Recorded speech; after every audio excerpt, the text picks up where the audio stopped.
Welcome to another episode of How to Get the Keys podcast. I got my man Cameron Tope on here. My man went from a W-2 employee like most other people, got up to 30 real estate properties and 100 doors managed. Welcome to the show, Cameron. Raayshawn, appreciate you having me on, man. Looking forward to it. Yes, sir. So my first question for you is, for somebody who hasn't heard of you, that don't know who Cameron Tope is, can you give us a 60-second version, just explain a little bit who you are? Yeah, man, I'm just, a hillbilly from Southern Ohio who, wanted to, both parents my dad was a contractor. My mom was a massage therapist. She never made more than $14,000 a year. And I wanted a better life. They wanted a better life for me. So went to school, engineering degree, realized that the W-2 wasn't necessarily safe, and then went down to Houston and worked with British Petroleum. And like I said, it was not safe at all, and oil was all crazy up and down. So I, looked to real estate, and then one thing led to another. Went into management. Now we're managed just about 300 properties in the greater Houston area. Got you. So my next question for you is, what did your parents teach you about money? Was it like how to invest? Was it entrepreneurship, or did they lean more on like teaching you the traditional job route? Yeah, it's the latter, Raayshawn, which is funny because they were like, hey, I worked with my dad in the summers. So we would literally pour concrete. We were just talking about how hot Ohio summers are. And pour concrete in the summer. He's like, I want you to do this so you don't do what I'm doing. And then, they wanted me to get like a safe job. So the only reason I did engineering is because I really wasn't that good at reading and writing.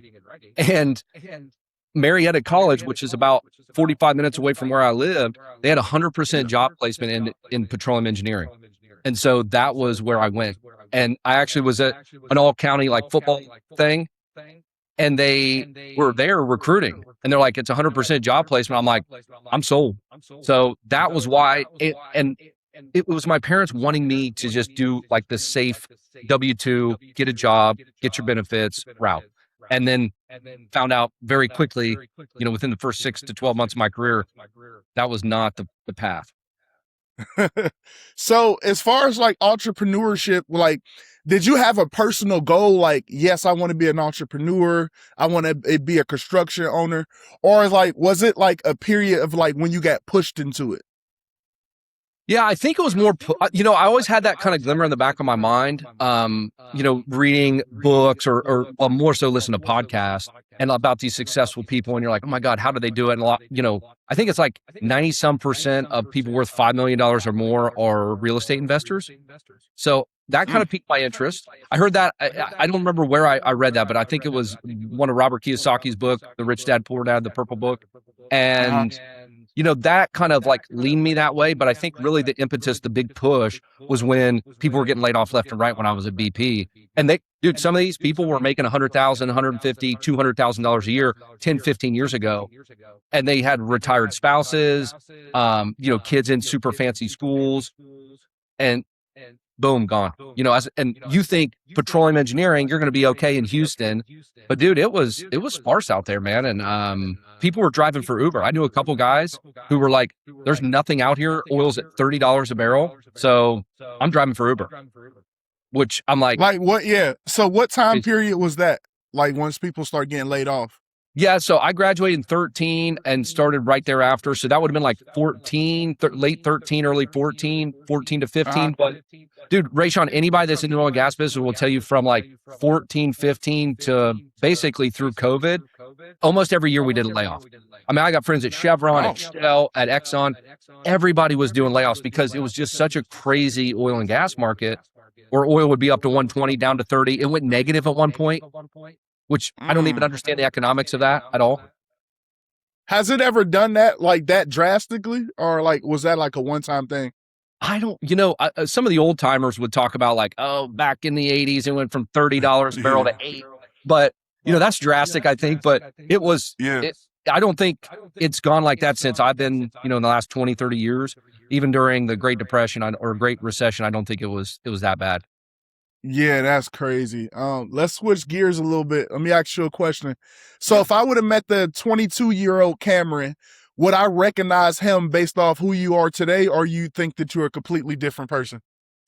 I think there's a lot of similarities, but I also think there's a lot of differences. I was out there, man, grinding. I'd work 5 a.m. to 3 p.m. At my job at BP. And then from basically 3 p.m. to 10 p.m., I was grinding. I was putting out bandit signs. I was going to meet with homeowners. I was doing everything I possibly could to get out of the rat race. I had, $40,000 in student loans. So I was worried if I was going to get laid off, like, how am I going to pay those? And so, man, it was just, I think I was a lot more like no nonsense, where now, I take less swings. I bought one property last year, but it was a really good deal. It was almost too hard to pass up. Whereas when in my 20s, man, I was just like, I didn't go to a wedding. I split up with my girlfriend at the time. It was just like, no nonsense, Raayshawn. It was everything. It's like, the bull seeing red. It's just like, I was so laser focused, nothing else mattered. So I was probably socially not a very I didn't go out. My people called me boring and an old man. Like, I was just no nonsense, dude. None. Yeah. So, where does that mentality come from? Like, does that, is it like seeing your parents, be blue collar people, hard working, or where do you get that laser focus from? Because a lot of people can't do that.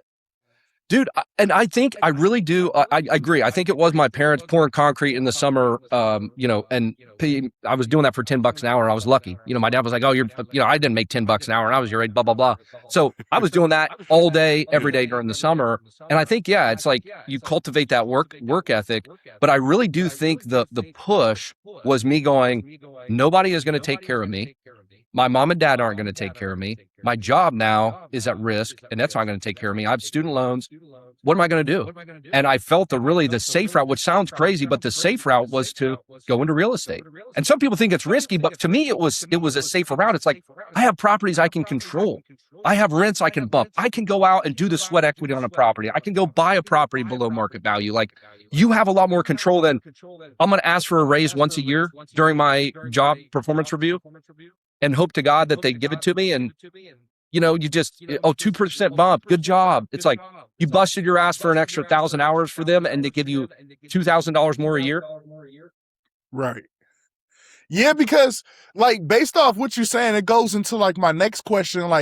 Most people, it's with the job you had in the oil space, it seems like a safe job. You're making good money. Most people would have felt complacent, they made it at that point. What, where did you get the knowledge to understand real estate to the point where you're like, this is the safer bet? Because most people feel like it's a risk. It's a property that you probably putting a couple $100,000 into, you taking that risk, and you felt like that was safer than the stability of a job. Yeah. And I do. So one, I think, I'm an engineer by training, so I get very analytical, and a lot of the engineers or people in, especially Houston market, a lot of industry, a lot of chemical engineers, petroleum engineers, professionals. And I think we get into the analysis paralysis side. But once you start reading, podcasts are great too, man. I was listening to those on the rig. I was listening to those when I was driving, an hour or so commute to work each day. And I was just pumping those out like crazy. In the gym, I was listening to podcasts. And it's like, once you hear it enough, it's like, okay, this isn't that hard. I mean, Bitcoin, okay, it's been a very lucrative investment for some, but I don't really understand it. Real estate is super easy to understand. You have a home, somebody needs to live in it. The stuff is going to break every now and then, so set some money aside, and it's worth a certain amount of money based on the other properties around the area. I mean, it's like, it's pretty straightforward. Financing, it's 30-year fixed note. If you go with that, you can do some more complicated stuff, but it's like, I'm going to have to make that payment, I'm going to pay taxes, and I'm going to insure the property. It's like, once you get into it, Raayshawn, it's like, to me, it was simple. Even for my little, Southern Ohio education, I was like, okay, I can wrap my head around this. But some of these other, these LLMs and some of the multi-level marketing schemes and things like that, it was kind of like, those, dude, I looked into all sorts of stuff, selling electricity, trying to do various things with virtual assistants. But it was just like, some of that stuff was complex, or there wasn't a clear line of sight to true wealth. And I think the piece of real estate having gone up for years and decades and has a proven track record gave me the confidence to say, unless I'm really, really, really bad. And even then, real estate with time typically goes up, so you get rewarded. I'm going to be okay. The Yeah. worst case scenario is I still got a 6-figure job and maybe a house that didn't go up in value as much as I thought. The best case scenario is I can do this again and again and again and again and slowly replace my income and then walk away. And when that boss tells you, no, you're going to have to go to the rig for a week, I can say, shove it up your rear end and bye. Right. Yeah. So like for me personally, like the business that I chose to get in was credit repair. And this got so many moving parts, and it's a very complicated business. Like people come to me like from scratch and they be like, hey, I want to start a credit repair business. I said, find another profession. Like people trusting you with their personal information. There's so many moving parts. And when you talk about like getting into real estate, you say that it sounds very, very simple. And a lot of people like to talk to me about getting to the real estate space. They think it's so complex. So like to somebody who's looking into real estate, they see the fear, they don't want to take the chance, they're dragging their feet. What do you say to them to give them confidence to want to do that? Yeah, I think, if you're at your last dollar, or you're trying to put a bunch of stuff on credit cards, and maybe then they find themselves with you, Raayshawn, I don't think those people, you're investing from a place of strength. I don't think you're investing with, a well thought out plan. You're like, what's the next dollar? How do I get out of this hole? That to me puts you in a position where you're probably not thinking clearly, or maybe going to get taken advantage of by a guru or somebody that's kind of trying to sell you a dream. So I would, but if you step back and have some cash reserves, make sure you have a good job. Listen, if you're going to make $200 to $400 a month on a rental property, you can much easier, for most folks, go out and find another job that's going to pay you $10,000, $20,000, $30,000 more a year, or maybe ask for a raise, or try to see if there's something you can do at your job that will make you more than $200 to $400 a month. And that's where I think people they're like, well, I want to go into real estate. It's like, well, have you maximized your talents and skills? And so I think that's the first thing. And then once you've done that, you start setting aside some money and you're prudent with your 50 or 100 grand a year salary. That's when it makes sense to kind of pivot over. And, again, it's simple. It's not easy. I'm not saying it's easy, but it's simple. It's a simple business. And I think you can make it complex. Raayshawn, I think there's a lot of people that go out there that try to sell you this very complex thing that say like, again, if you do this and you, are a private money lender, and then you do a wraparound mortgage and a sub-2. And it's like, man, for new people, why complicate it? Just get a base hit. It's really not about, you're not going to make $1 million off of one home. I tell people this all the time. It's about not getting taken out with that first deal. If you break even on that first deal, dude, you have won. You have got the education. You've got so much more than reading a book. I read so many books. I listened to hundreds of podcasts. Bigger Pockets podcast was on all the time for me. All the books were read that I could possibly get my hands on. And dude, it's still, I had to go through those deals. I still lost money on deals I've done. But I learned so much. And I'm like, you could not get that from a book. So I guess if you're talking about somebody who, is new and thinking it's a complex or scared, I would just say invest from a place of strength. Make sure you have your own financial house in order. If you need your credit repaired, when you go to get a loan, if you have bad credit, it's going to cost you a shit ton of money over time. And so get your credit repaired, then get a loan. Then when you buy your property, you can have a lower mortgage, which will increase your cash flow. So I think you got to get your financial house in order before you go out and start buying a bunch of properties. I definitely agree with that.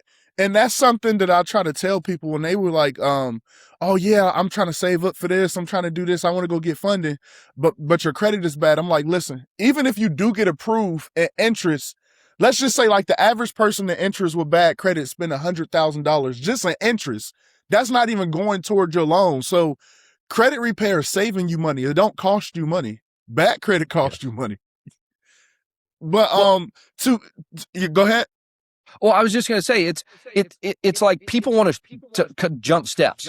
It's like, I want to get into real estate. It's like, but dude, if getting in real estate with a 500 credit score is going to cost you $100,000 over your life, why not wait 1 year, build up your credit, and then that $200,000 mortgage you have, the payment went from $1,500 to $1,200. That's going to save you $3,000 a year, dude. That is hard to find in cash flow. Just a loan, just in a good deal.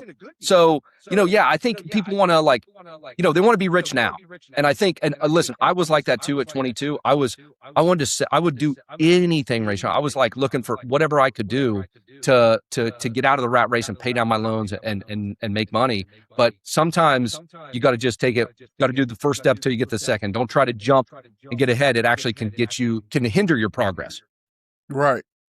And it's like, and you can tell me if you feel this way as well. Like what I've learned over time from my experience, like there were so many people was like, hey, put me on, teach me to play. What are you doing to make money? It's like, there is no like shortcut I can tell you where it's one thing and you're going to be rich tomorrow. It's like, and I learned that people don't want to do what you did to get there. They just want the result. They want the outcome, but they don't want the process.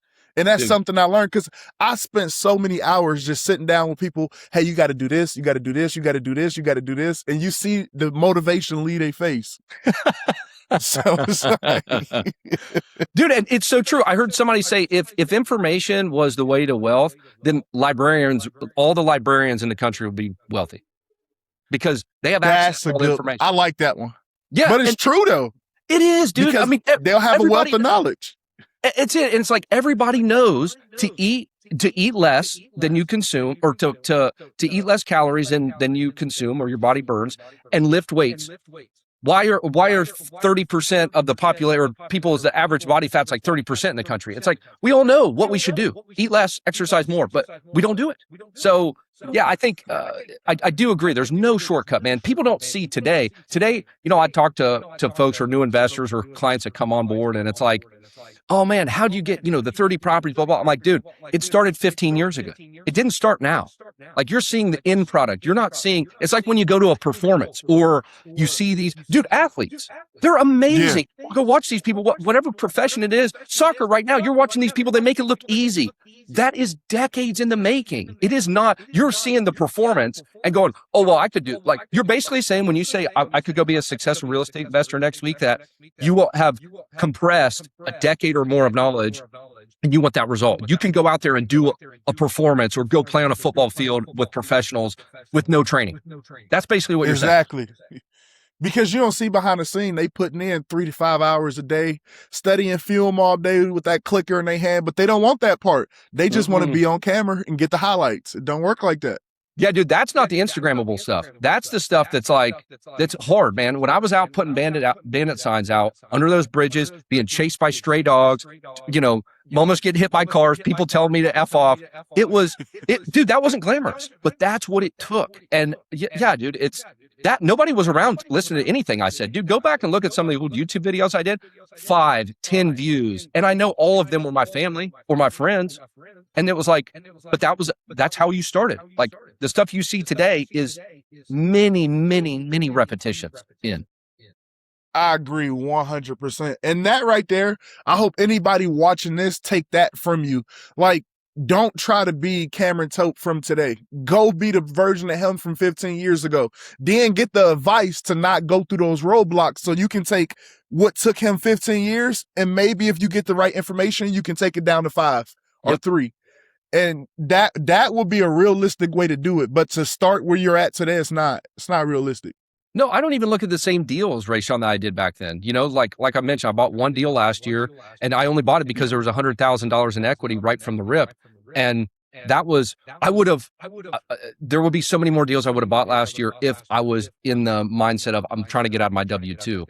So yeah, I think people, we beat that horse. It's just, yeah, you cannot shortcut it. And Instagram is great. I think Instagram has the benefits of like the motivation and keeping you excited and engaged. Well, you just have to be grounded in reality. Some of those people have no idea what the hell they're talking about. And a lot of those people are just for the performance. They've never cut their teeth.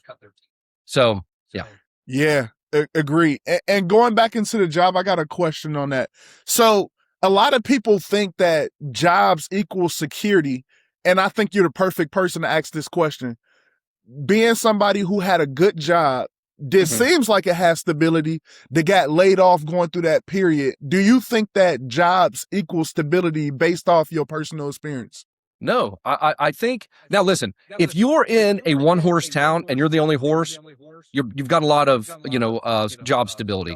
But for most people who are going to be listening to this and who live in areas where their job is replicable, then I would say that you're never safe. I mean, AI, obviously everybody's talking about AI and scared about that. And that's the new rage. But even before AI, the internet scared people, the car, automotive, the printing press. You can keep going back and find out where people were really scared with technology. But I just don't care. Dude, Raayshawn, I really thought with a Fortune 500 company, I'm safe. Bullshit. It was total bullshit. And I was just one performance review, dude, I watched guys who worked their asses off, who literally got laid off just because that department got moved, or we stopped going to that area. We had wells in a certain country, and we're like, the political unrest was crazy. They were great people, worked hard. I mean, harder for the company than they did for their own well-being. Gone. Hey, thanks. You can either get relocated to Angola or you don't have a job, and you got to move your whole family in the next 2 weeks. That was the treatment. So that's rough. Yeah, dude. No, and listen, there might be some people who work with small mom and pops who have a little bit more relationship with their employer, but at the end of the day, like, you have to that was my thing, is like, you have to take your own destiny in your hands.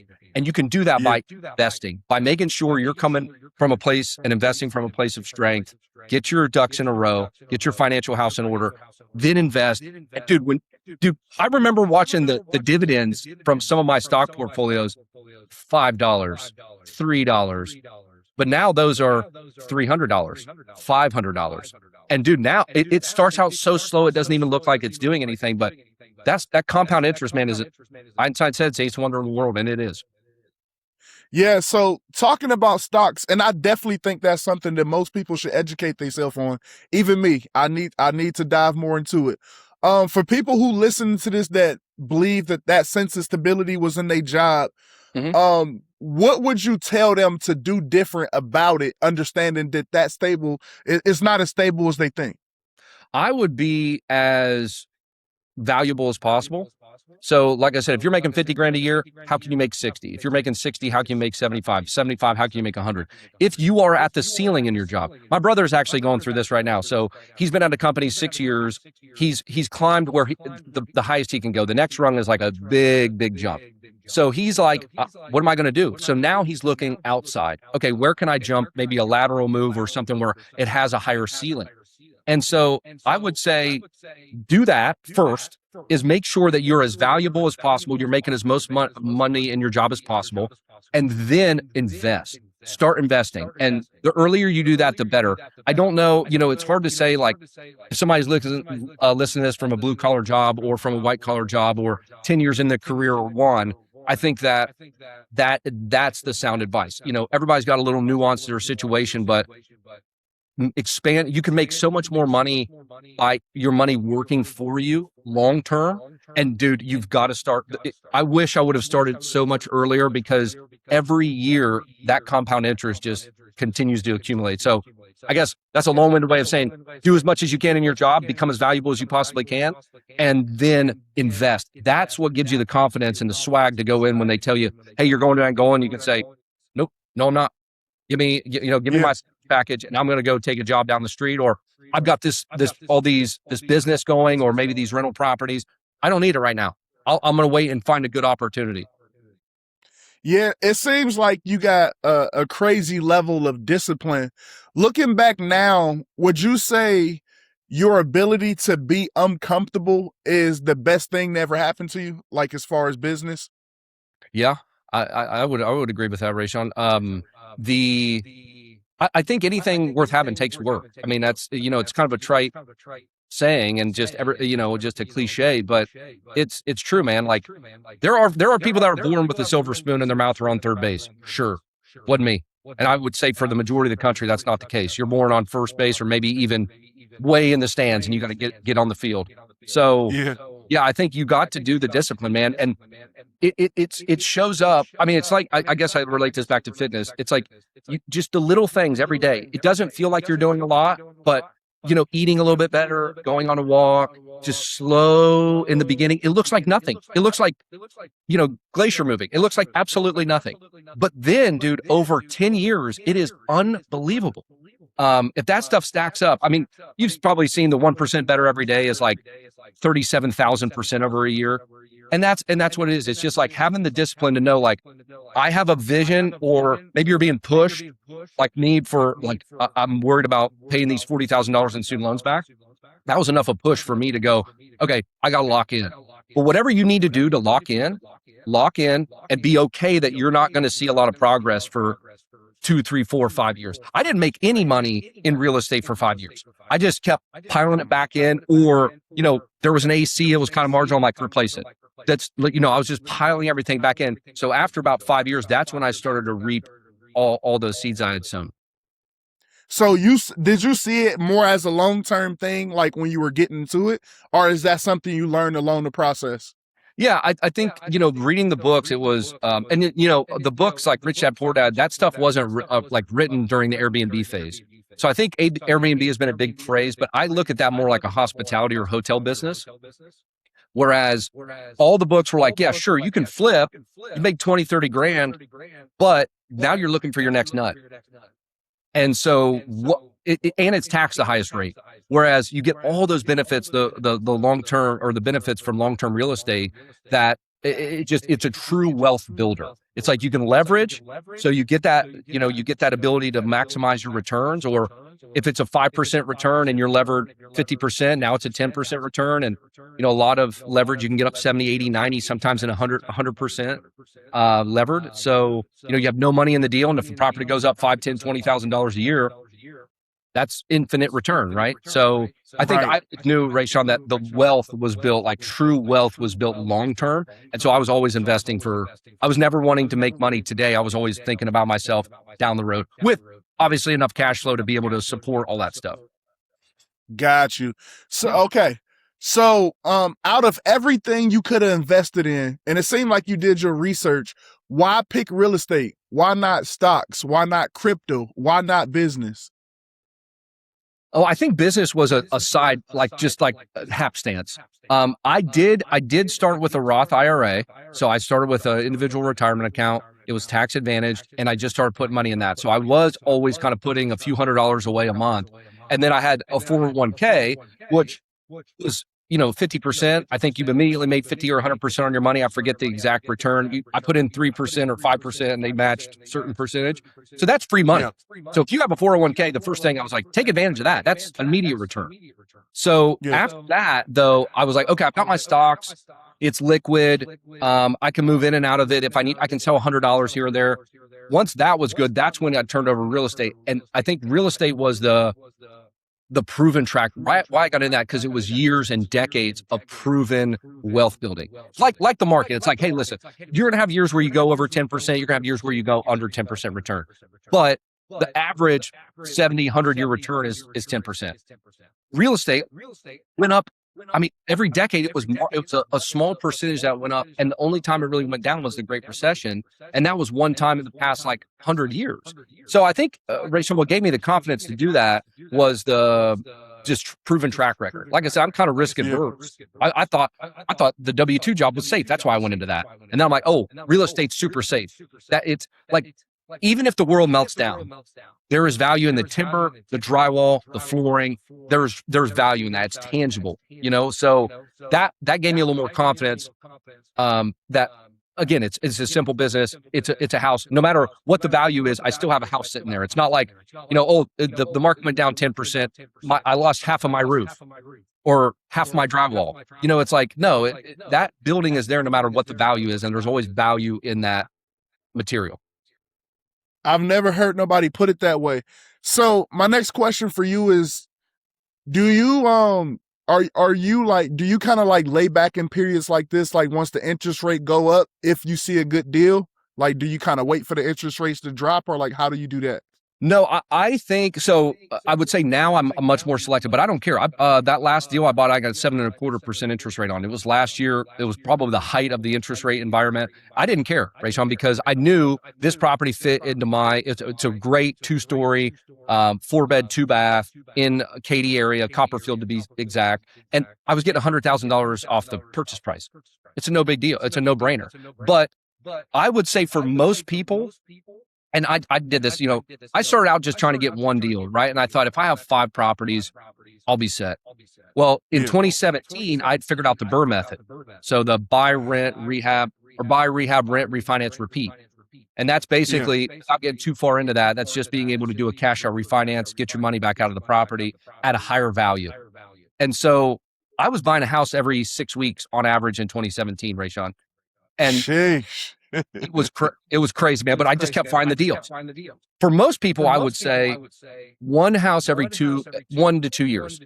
Just buy one, or 3 years, whatever you can afford. But just buy one over time. Who cares if the interest rate's crazy or high or low? Just slowly buy those, because again, it's about time in the investments rather than like timing the market. It's easy to see this with stocks because they go up and it's so volatile, but the real estate market is a lot less volatile. But still, if you're waiting for, okay, let me wait for that 6% or that 5% or 3% mortgage, you might be waiting a hell of a long time. And you're missing out on the tax benefits, all the cash flow. And honestly, you can always refinance. And, when the environment's great for buyers, that means you're going to have a lot of competition. Right now, there's not as much competition. So you want to be, when it's 17, I would go to properties, there would already be 20 people there. It was crazy. You had to bid out people quick. You had to offer. So people were like, man, I wish it was the old days where, I could get in and I was the only one buying. That's today. We're going to be looking back at that in a couple of years now and go, damn, I wish I would have taken advantage of this opportunity because I don't have any competition. I can go in and make a 50% ARV offer or 70% ARV offer, and I'm good. It's just me, and they might take it. Or maybe they don't, and they come back and negotiate at 80% ARV. You're still making 20% off the rip, right? Day one. Yeah, so you said something very interesting. You said that when the interest rates are higher, if you're getting a good deal, you got $100,000 off. So it's a no-brainer. So are you looking at it as you're not worried about the interest rate because you can refi out once they get better and it will drop? And on the back end, you're not the one that's paying for the payments. The person who's in the house is paying for it. So It's really not that big of a risk from my understanding. Is that what you're saying? Exactly. Yeah, I think so. There's the realtors all say this. It's marry the house, date the rate. And that means, you want to buy a good property, but you can always change your mortgage. And again, you could refi if rates drop 2%, you could refinance next year and you have a 7% mortgage, you can go down to 5%. But yeah, I don't care what the interest rate environment is because as long as the property cash flows, as long as it's able to be marginal. Now, that property was my first investment I've ever bought that was marginal or negative cash flow. And that was because, and it's just like $100 or $200 a month. And that's because I have that 100,000 in equity. And I know I can push rents over there. So yeah, I don't care what the interest rate environment is. It's do the numbers pencil out. And like you said, is it going to be able to be rentable? Is it in a desirable area so that I can get a tenant in there to pay my mortgage off? Got you. Yep. Well, so who introduced you into investing into real estate? Did you get a mentor right away? Was it your parents, a book, a podcast, YouTube University, which I tell people is my second dad? Yeah, dude, all the above. So I would say my family, not as much. They were, again, very blue collar. Even with my dad being a contractor, they owned land, but not like real estate. So it was more books, and Rich Dad Poor Dad was the first, light bulb. And honestly, I can't even tell you any others after that because I read everything I could get my hands on. Books about management, books about, analysis, how to find a good deal, managing remotely, do all sorts of different stuff. But I did get a mentor. So when I first got down to Houston, and again, all this stuff was going on, I was like, I need to get into real estate. So I started going to the networking events, and I noticed a guy there who was a local wholesaler. And I kept seeing him at all these events, and he would speak and say, yeah, we've got deals. If anybody's looking for a property in the Heights at a certain, this price point, I've got you. Or if anybody's looking for something over here in Katy, we got a deal right now, come up and see me. So I reached out, and he's like, we actually had a meeting, and he said, well, Cameron, I don't know what you can do. You're working a W-2 job. What you can't, you don't have the time to be able to do this. And I was like, listen, I will get you printer paper, get you coffee. I'll take your car and get it oil changed. I'll do whatever. You know what you're doing. They were doing about 70, 80, 100 deals a year wholesaling this, their business. And so I was like, I'll do whatever. I don't care. I want the knowledge. And so he's like, okay. So I paid him I think I paid him 10 or 15K And the difference here, I do not advise that for most people, but this guy was in the business local. He wasn't some guru sitting somewhere crazy. And I paid him and he taught me what a real deal looked like. And actually the guy, he's ended up selling his business to one of the sales guys there. And he's still doing that today. His name's Matt Trenchard at Senate House Buyers. Give him a little shout out.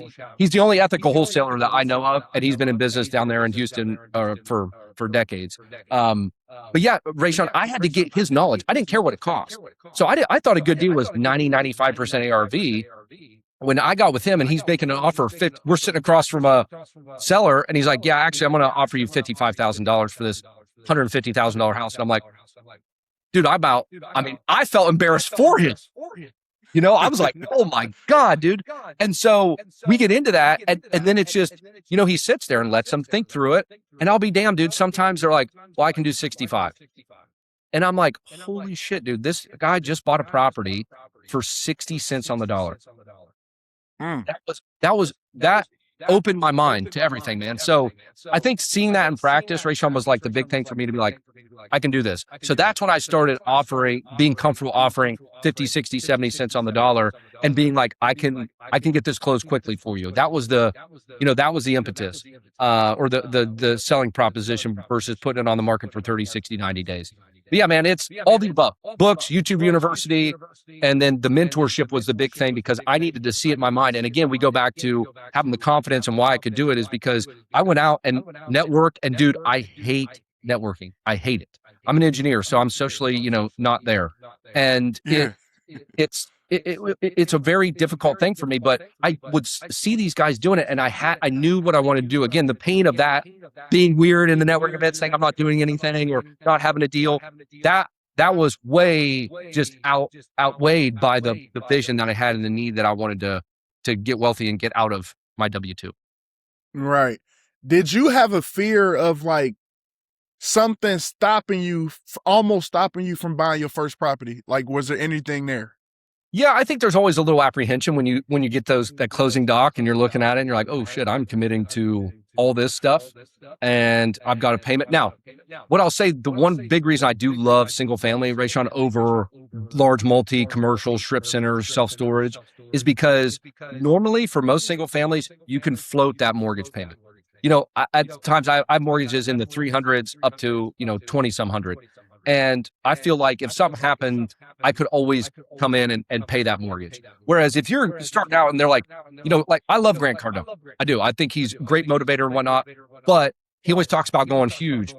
If you can't manage a single family home, what makes you think that you can manage a 50 or 500 unit complex? And those numbers are a hell of a lot bigger than a $300 mortgage. Those are $30,000 or $300,000 mortgages. So if shit goes south, how are you going to float that? And that's what gave me confidence going, listen, worst case scenario, I can float this mortgage for a little bit. I had my network, I had my mentor to kind of walk me through some of that. And that's what, there was apprehension there for sure. But I think you do it the first time. It's just like riding a bike or anything. It's like, once you get over that first thing, or maybe, learn the stick shift, it's like, then it just becomes second nature. Yeah. Like, looking back on it now, do you think that fear was real, or you think it was something you created in your head? I think a little bit of both, probably more the creation in your head. You always go to the worst case scenario, right? But honestly, I think that sometimes helps. It's like, what is the worst case scenario? This house is not going to drop. I just bought it 30% below market value. How much more could it go down? Okay, contractor screws me over. Okay, there's an extra $2, $3, $4, $5,000. It takes a month longer to lease. Okay, well, there's another, $1,000 I'm missing out on. But like, when you start stacking all that stuff up, you're like, okay, worst case scenario is I'm missing out on maybe $10,000, $15,000. You do an inspection, you're looking at the house before, you're not getting sold a bill of goods. You go through a title company, you do stuff the right way. But yeah, I think a lot of it is you create this big scary monster in your head. This little thing grows into something that's not real, or not practical, or not probable. There you go. Yeah, that was perfectly put. Even better than the question that I asked. So let's pretend I'm a 27-year-old man. I got a decent job. I want to get my first rental property. What would you suggest that I do tomorrow? Well, I would suggest the first thing is where are you working? I hear a lot of people say, well, I can't wait I'm going to buy my first house and then quit my job. Or even worse, I'm going to quit my job and then try to buy a rental property.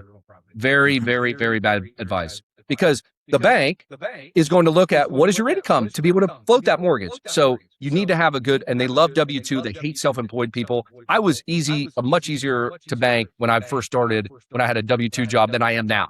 And it's crazy. I make more money now than I did then, and I'm self-employed, so it's much harder. So having said that, long-winded way of saying, make sure you got a good W-2 or a good 1099. Make sure you have those. You have maximized your income in that front. Or if you have to go out, go look for another job. It's easier to find in most cases, it's easier to find another job that's paying a little bit more money or be able to get more money in your career than try to find a property that's going to pay you a couple $100s a month. But once you've done that, once you've asked your boss for the raise, once you've, maybe changed careers or maybe got in a different department, got your financial house in order, that's when I would say go and tell everybody that that you're a real estate investor and you want to buy your first property, and get around all that stuff. Start absorbing all the information. Get on YouTube University, like you said. Go start reading books. Get on podcasts. Get all that stuff, because you're not going to retain everything, but you're going to retain some of that stuff that's like, oh, that's a really good point, or this is the strategy I want to employ. And you'll be able to slowly kind of form your strategy to get where you're trying to go. You'll see, like for me, it was always long-term because and cash flow, because I wanted to get out of my job. For some people, they might be so happy in their job. Raayshawn, this 27-year-old might be like, listen, I'm a software engineer, or I'm, working as an attorney. I'm happy. I just want to do something that creates wealth for my family. So they might be looking 20 years down the road. So they're going to have a little different strategy versus somebody that wants to get out of their job immediately. But yeah, get around people, see people that are doing deals, ask to learn, just get uncomfortable. Just get out there with it. Get around, hang around. Eagles fly with eagles. Get out there with people who are doing the deals. And I think just being honest too about, you haven't done a deal. I felt very embarrassed when I was at those networking events. You're talking to people and you feel like everybody's doing 100 deals a month when you go in there, even though a lot of them are just like you. So you feel a little uncomfortable, but just be honest. Don't be like, yeah, oh yeah, I've got 5 properties. Just, hey, I'm looking for my first one. I'm super excited. I'm trying to do this. Can you give me some advice? What would you give advice to a new person? And just, dude, that will help you much more than sitting there reading a book. I agree with that 100%. I remember being in real estate rooms, and they'll ask like, hey, who's done their first few deals already? And everybody will raise their hand, and it'll be me and like one other person. I'm looking like, oh, this is real. Yeah. But dude, you're in the right room. Doing this. You're in the right room though. That's a perfect exactly room though. That's where I wanted to be though. Yes. Yeah. It's uncomfortable. I always want to be the dumbest person in the room. 100%, Raayshawn. I mean, it's just like that. That's why you're sitting where you're at today, right? Because it's like, if you're in a room and you've done one deal and everybody else has done none, and you look like the rock star, you're like, well, I'm not learning shit. Exactly. Anytime I get to that point, it's time to move to the next room. There you go. So what would you say realistically, like somebody credit score should be before they even think about investing in the home? Like what should be the goal? Well, you might know that better than me, but I will say from a renting perspective, we look at 620 and above as more favorable. Anything below 620, not that we'll deny you, but sometimes depending upon what other things they have going on, that's when we'll start looking at maybe 1.5 times deposit, a double deposit, some sort of credit risk fee or credit assurance fee. So I feel like 620 and above, but it might take for somebody who's looking to invest and get a home to rent out. Like, what would you say their credit score should be? Yeah, I'd say the 620 is pretty safe. But 620? We have people that international. I mean, Houston's a huge hub for international folks coming from all over the world, and when they come here, they have zero credit. So they don't have a credit score. They have an EIN or TIN number, and so those people have nothing. So we there's different ways that we look at it for their analysis. Do they qualify? But I would just say, get with somebody like yourself and talk to them about like what's realistic. If you're sitting at 400 or you're brand new out of school or just out of high school, you're going to have a zero. So it's going to take you a while to build up versus, hey, listen, I got in the craze. I went out and bought a truck and got it lifted and got the smokestacks on it, and I need some help. That's a Yeah. little different. I've been bumped down 100. What can I do, Raayshawn? You'll probably be the better one, because it's probably not realistic for somebody that's 18 to think by 19 they're going to have a 700 credit score. But you would probably be better to tell. I think just Yeah. knowing where you're at and what your options are. I think that's probably the most helpful, because I've seen people do it with, dude, we've taken people with 400 or 500 credit scores, and Yeah. they got great income, but we check a couple other different things to make sure they're in a good spot and their overall picture looks good. So I don't know if there's one specific credit score I would say, but make sure you're focusing on that, because like we talked about, it can cost you hundreds of thousands of dollars over the life of your loan. Yeah, so like for me personally, I always suggest like 700 plus, because I'm never looking at it as, hey, you're ready, you can get approved. Like you said before, I'm still looking at the interest rate too, because it's still going to cost you money. Like, you got approved, but at what cost? So I always say that make sure the credit profile is good based off the number, like 640 plus, but just make sure your profile is good. And then you look trustworthy to lenders. Like, I just explain it to people like this. Like, just look at it like this. If you got a lot of late payments, imagine you got a cousin and they get money from everybody else in the family and they never pay them back. And they come to you, hey, Cameron, can I borrow $100? You probably going to say no. So what do you think the lenders is going to do in the same shoes? There you go. And that's the easiest way for me to get people to understand it. My next question for you is, on the first deal, around how much money would you say they should have saved up? I would say at least 5,000 in reserves. The reason for that being is typically your big things, your mechanicals, your roof, foundation, AC, you'll check those on your inspection. But again, it might be, if it's a 10-year-old AC, you're probably on the end of the useful life of it. So, and that's going to be expensive. So I would say 5, but if you go into your inspection, you've got a hot water tank that's on its last leg, you're going to have to do a new kitchen remodel, start stacking that stuff up. But I would just say holistically, if ever all the bones are good, the property looks good, I would just set aside about $5,000. That'll cover you for vacancy. And that'll make sure if one crazy thing happens, maybe you have a large, you have a flood or a fire or something, you'll be able to cover your deductible, your insurance deductible. Or if it takes a little longer to lease, you'll be able to weather that vacancy. Got you.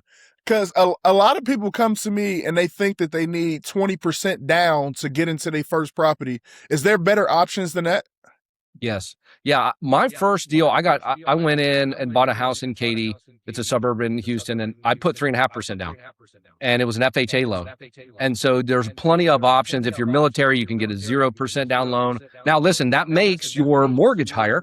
So back to Raayshawn's point, if your credit score is super low or you don't have a good profile, then you're going to pay more. Your monthly payment's going to be more because you have a 97 or 97.5 or 95% levered property.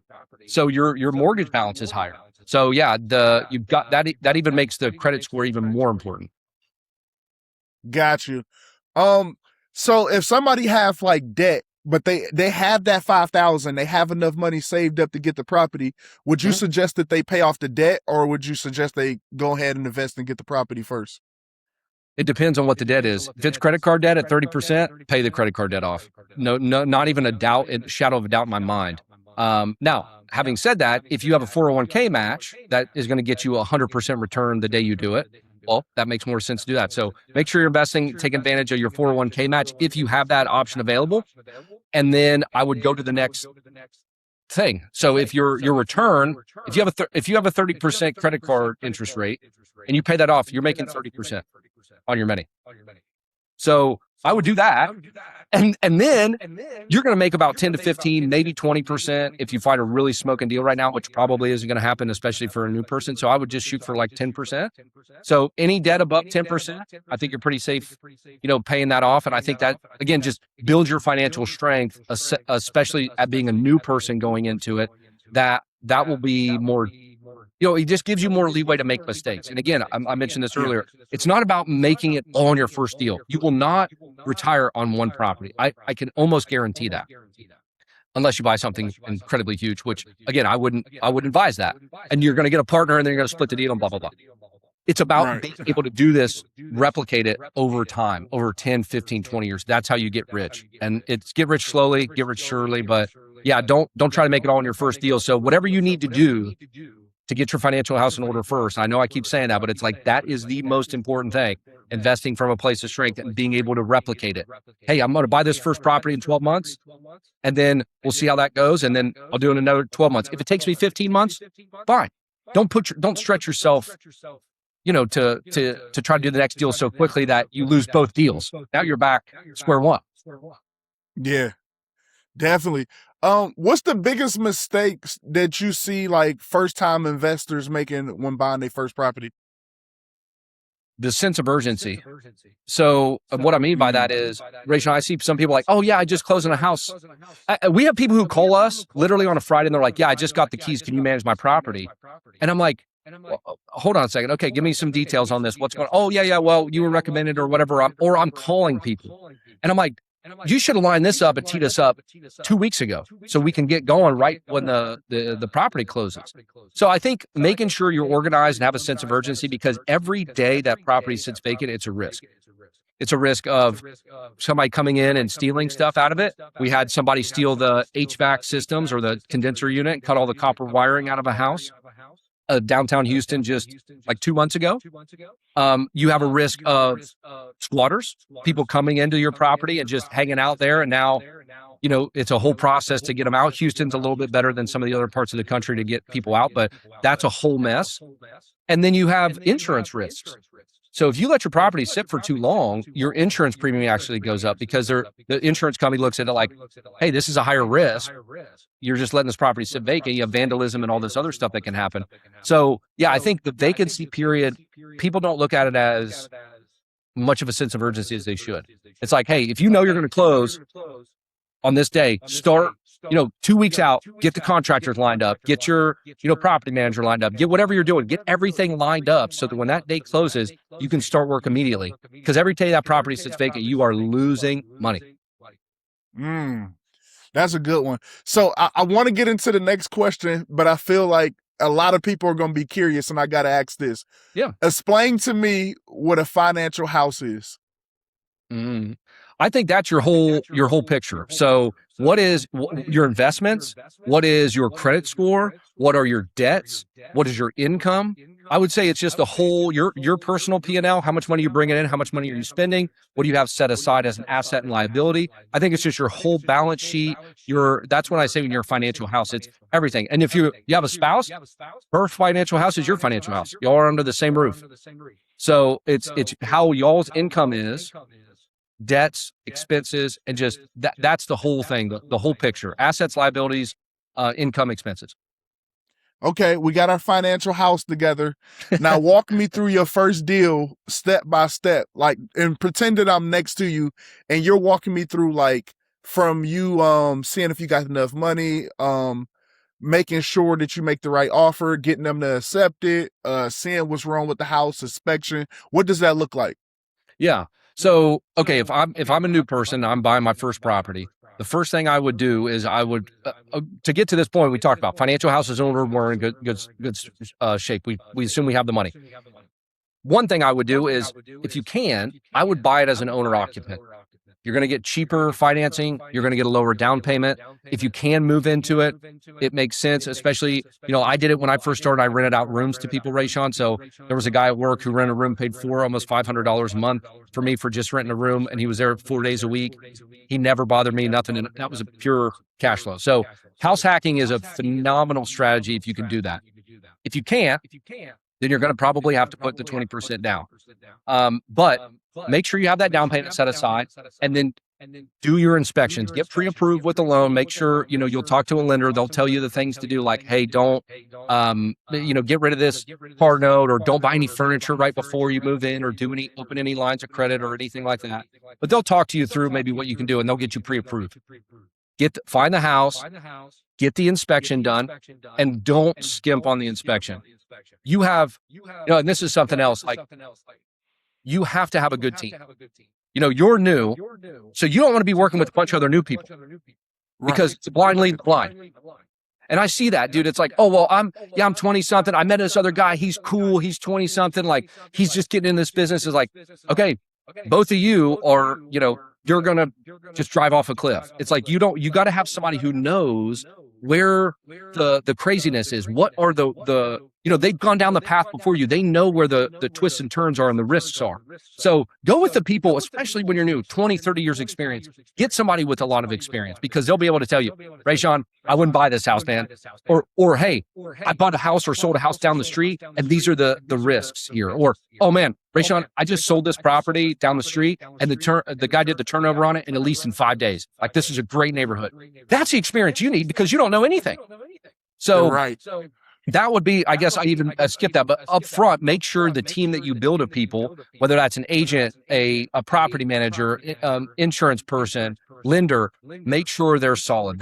They're in the business. They've done it a lot of times, so they can help guide you. And just tell them, like, listen, I'm new. I'm going to ask you a lot of questions. If that's going to be a problem, then I'll find somebody else. And a lot of them, especially anybody in the business now, because deals are so down, volume is just so down, that they will be happy to walk you through. Anybody that's worth their weight will be happy to explain everything to you, and don't feel like there's any stupid questions.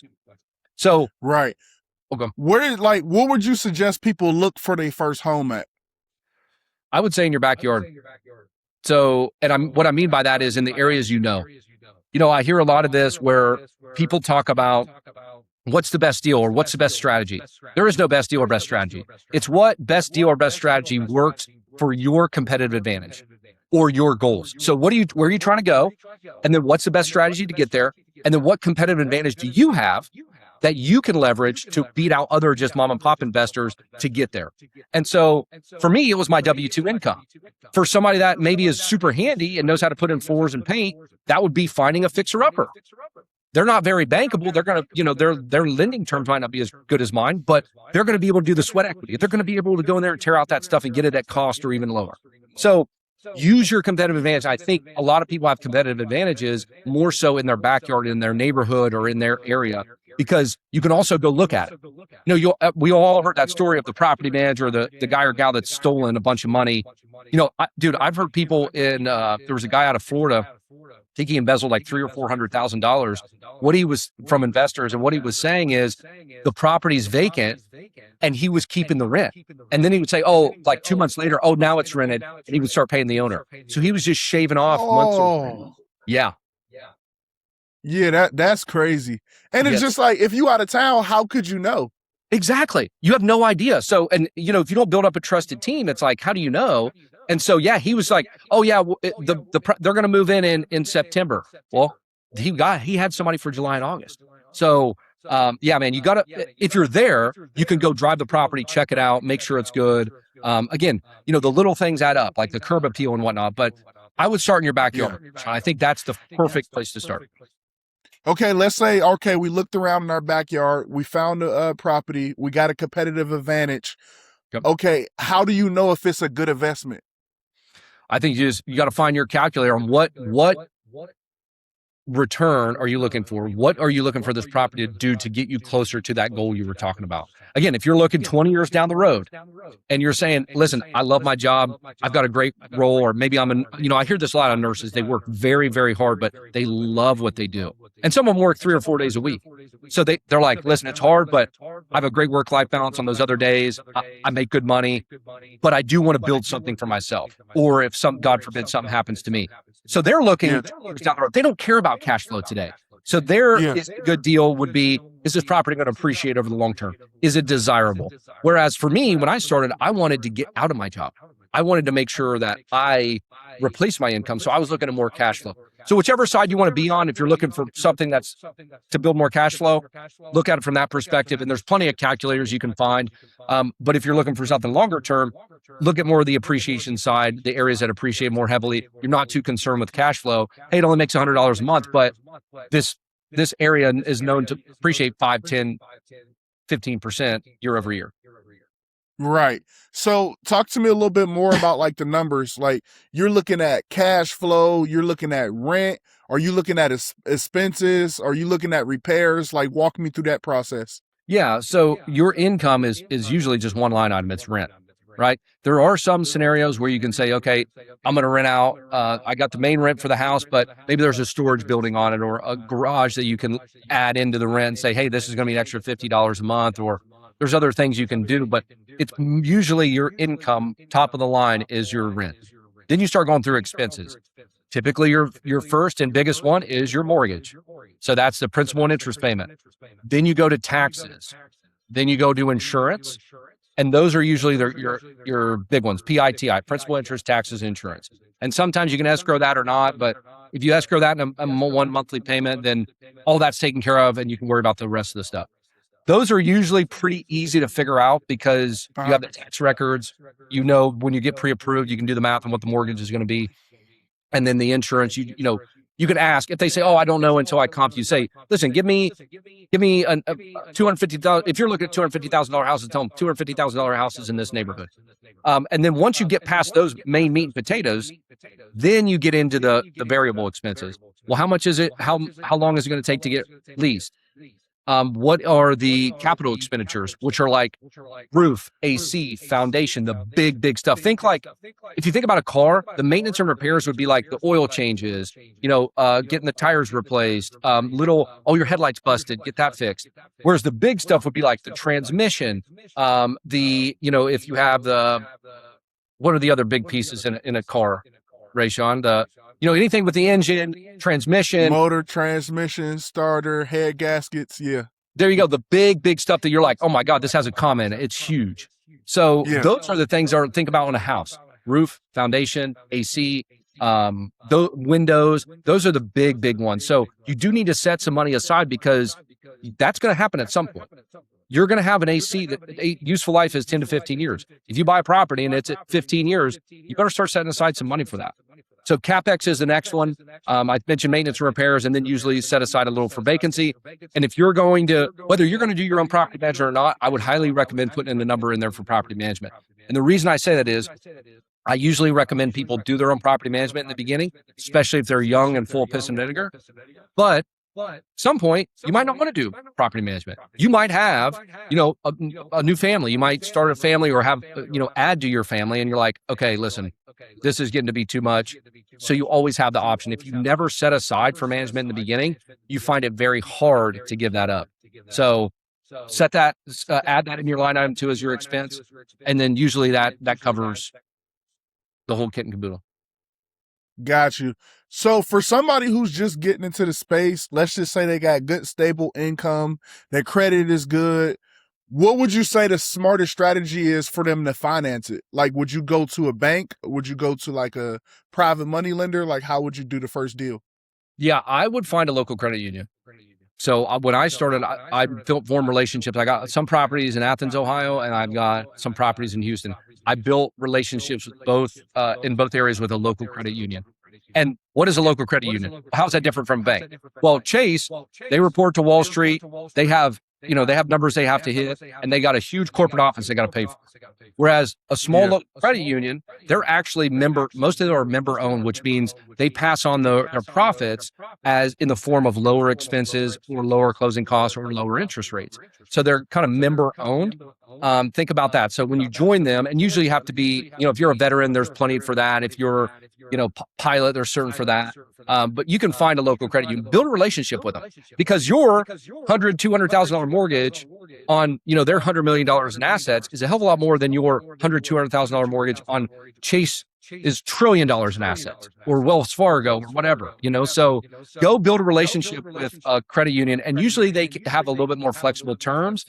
The bigger companies I've found to be super rigid. So credit unions, get in with them, talk about, maybe if you start banking with them and put down, a $20,000, $30,000 deposit into one of their CDs or one of their savings accounts, they might loan you more money. I've heard people doing that. They're like, listen, we'll give you a 4.5% interest rate if you deposit 50 grand into the bank.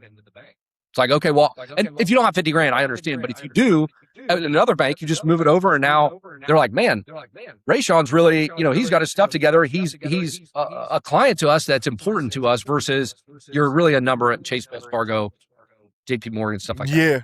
Even like on the funding side, I tell a lot of people to do similar things to what you just said. When you're trying to get funding from a bank, the more of their products you use, the better relationship you build, the better deals they're going to give you. The more money they're going to give you, the better interest rates. Yep. 100%. And sometimes it's easy. It's like, oh, well, wow. Or they're like, just open up a savings account with this and we can do this. And you're like, geez, it's deposit $10. They're like, yeah. I mean, it's crazy. Yeah, like I had a guy about 2 years ago. He came to me. He had like a 780 credit score. He made like 500K at his job, and he was like, "Yeah, man, I need to get a loan." I was like, "What are you looking to get a loan for?" 50,000. I was like, "You don't need my help. You go to the bank. You'll be fine without me. Yeah. Because I'll just be stealing your money. I know you don't need help." Yeah, but people don't know. I mean, that goes back to the point, Raayshawn. Some of those people just don't know, or they're being sold a bill of goods from somebody, trying to convolute, or who knows. Right, exactly. Looking back at your profile, your portfolio real estate now, if you can go back and do your first deal again, what would you do different? I would have bought a little bit more. Now, this is hindsight 2020, right?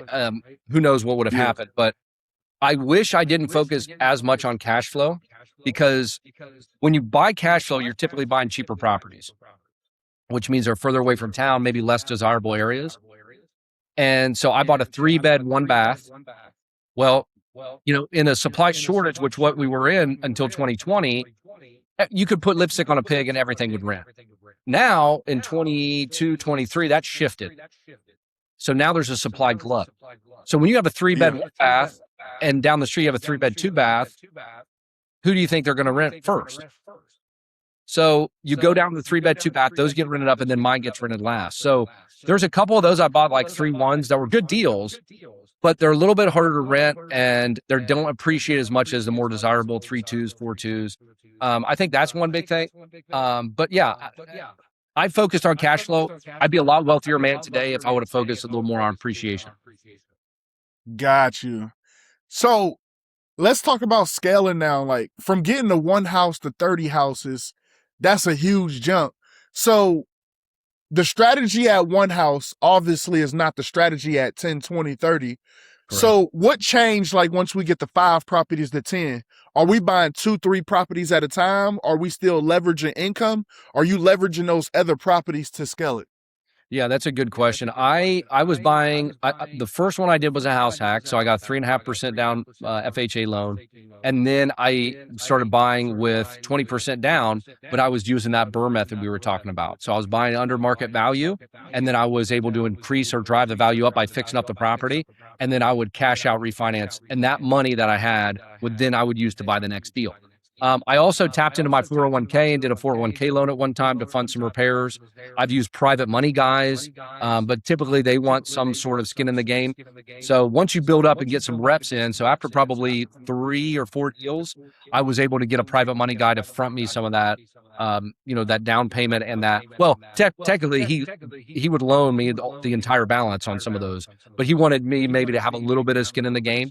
And then once we build up a big relationship, probably 7, 8, 9 doors, he's like, I'll fund everything. I know we've worked together long enough. So he would put all of it in, and then I would just fund the repairs, and then I would just go back to the bank and then get him to refinance it. So yeah, I think the strategy works a little. That BRRRR strategy was phenomenal. I think it can still work today. It might just take a little bit longer, but I think you have to also make sure it makes sense. There's certain properties where if you're buying a turnkey rental, some at the top of the market, it probably doesn't make sense to go get a private money lender because you're not going to be able to drive value. So maybe it does make sense to just put 5, 10, 15, 20% down and just buy it. I know capital, people want to cycle through their money and keep using it, but sometimes, especially in interest rates today, sometimes it makes more sense to just put a larger down payment, reduce that mortgage, reduce your expenses so you can increase cash flow. Yeah. Like, what do you think is a better process? Like, that makes more sense with your experience? Do you think is like getting to a point where your rent can pay for future homes, or just finding the right lenders or private money lenders to pay for future properties?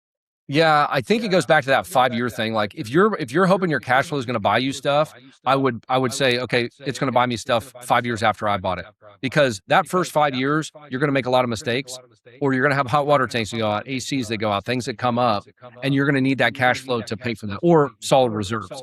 So I would almost kind of set that aside and say, okay, I'm going to, till I have a $5,000 reserve, or maybe again, oh, I know that AC is getting old, so I'm going to start stacking my reserve up to 10,000 to know I can pay for that.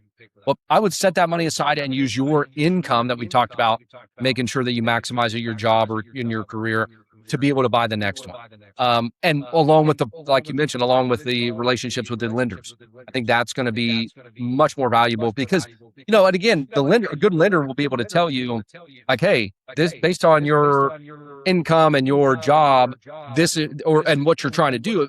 Tell everybody, again, I go back to telling everybody what you're trying to do and what you're doing and what your goals are, because they'll help you. You say, hey, is there a different product I need? And they'll be like, oh, actually, hey, we got this 5-1 arm, or we got this 7-1 product, or we got this temp to perm financing that will actually help you in this process. It will actually be cheaper because we know this is what you're trying to do. So use those relationships.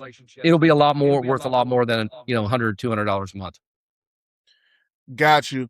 What number, what would you say, the number was for you when you felt like, cause it's one thing to hear hey, this person got 100 properties, they're financial free, this, that, and the third. What number did you get to where you felt like that was realistic for you based off your experience? Was it 10 houses, 15 houses? How many doors until you felt that way? Yeah, I think it was when I realized that I was making about as much money from my rentals as what I was making net at my job. And I think that was probably in the high teens, Raayshawn, somewhere in there. I don't remember the exact number of properties, but you could buy, I bought some really cheap house. I paid $40,000 for a house. That property, wasn't a big part of my portfolio, didn't have as much cash flow as maybe some of the other properties. So I don't know if it's necessarily a property number versus a cash flow number for me. That gave me a lot of confidence. But, even when you start getting your first rent checks or at the end of the year, you're like, man, I've got an extra $3,000, $4,000, $5,000. That's when you start getting proof of concept and you start getting the momentum. Because again, it's not the first property that's going to make you a multimillionaire. It's the second, the third. It's being able to do that well, so you do the next one well and keep stacking. Got you. Okay, that makes sense. For somebody who wants to get to 10 properties fast, how do you suggest they go about that? Well, I would ask, why are you trying to get it fast? It's just a personal goal they have, something on their checkboard, they want to get to 10 properties. You're going to have to partner up with a private money lender or somebody who has. So unless you're like your guy who said to make $500,000 a year and has got an almost 800 credit score, if you're doing this and you make less than $100,000, you're going to have to go partner with somebody with money. Now that could be a family member. Now I will say be careful with that because it can make Thanksgiving and Christmas very awkward if you don't pay them back or you guys have a bad partnership. But I would say that if you're trying to go to 10 quick, then you need to really find somebody with the money or the experience to get you there. You could buy, and again, it kind of goes back to doing smaller deals in the beginning, because if you do one big deal and you don't know what you're doing, that could be a cataclysmic issue. If you do the mistake on the first one and you buy 3 or 4 more just like it within a month, well, now you've got 4 properties that you made the same mistake on. Oh yeah, hey, there's an owner selling 10 properties in this neighborhood. Perfect, I'm gonna pick them all up. Well, hell, that neighborhood flooded. It doesn't rent well. It's not appreciating. It's like, well, damn, you just multiplied your mistake by 10 instead of taking it one step at a time. Smart. Okay, so yeah, the answer is to slow down. Listen, I want to set the world on fire too, but it was from the time I started researching, probably in 2013, maybe even in 2012. 17, it took me almost 4 years to be able to really feel comfortable where I was buying a property every 6 weeks. And even then, I made mistakes. I bought a property that had an additional unit added on that was unpermitted. That was a whole issue with the septic. I bought a property with a pool, and I thought that made it a lot more valuable than it was. So when the appraisal came back, it wasn't as much. I mean, I've done it. And, I read a lot, and I consumed thousands of hours of podcasts and thousands of pages of books, and I still made mistakes. Got you. So you mentioned you managed over 300 properties of other people's, and based off everything we talked about, it don't sound like that was your goal. What problem was you trying to solve, getting into property management? How did we get here? Yeah, it was for me. The product was for me. Or the service was for me, because I had 5-ish, maybe 7 properties. And I was like, okay, this is starting to become a lot, working full time. I need to find somebody else to help me out with this. And really, I couldn't find anybody, Raayshawn. I found either the dude driving around a truck that was like, yeah, this is what I'm going to do. I'm going to put a sign in the yard and I'm $100 a month. And, no, I'm not going to get on online and do this. I'm going to go pick up the rent and checks. I mean, literally. And then I talked to these huge multi-state companies that were like, I was talking to, nothing against, people in or the call centers in India and Pakistan and stuff, but that's who I would talk to. I would call in and be like, oh yeah, hey, we would love to take care of your property. And they would read through a script. And I'm like, dude, you guys don't have any local knowledge here. And so I just couldn't find like the middle, so that I was like, that's it. Screw it. I want somebody who's got local knowledge, who's experienced, who's going to help me through this, help me grow my portfolio and really be my confidant and like maybe source deals for me, all that sorts of stuff. And just couldn't find it. So I just said, I've got the team already. I'm going to do it myself. And so then when I was like, manage my own, I started getting friends and family bringing properties over and they're like, hey, would you mind managing my property? Yeah, sure. So I think I got to like 30 or 40 properties managed. And then I hired somebody and then the rest is history, man. Today we said 300 doors. So once you start managing your own properties, like when did that light bulb moment come in where it's like, I'm going to take on friends and family. I'm going to start taking on other people's properties. Like, when did that turn start? Because this is not a business you want to get in. You were just managing your own properties. Yeah, and Raayshawn, it's a terrible business. I mean, it is extremely labor intensive. And multifamily, at least you have like the 100 units in one building. We have 300 properties all the way across Houston. And if anybody knows anything about Houston, you can drive 1 hour from downtown and not be out of Houston. So it's huge, which makes the logistics very difficult, handling stuff very difficult. So it had to be when I had about 30-ish or when I hired that first person, I'm like, okay, and I was thinking like, I'm getting my free property management. So I was kind of happy because they were subsidizing that person's salary. And I was like, I get my management. I kind of have still the control. So I think it was right around there when I hired that first person, I'm like, okay, this can be a real thing. Like people are bringing it to me. I wasn't seeking it out.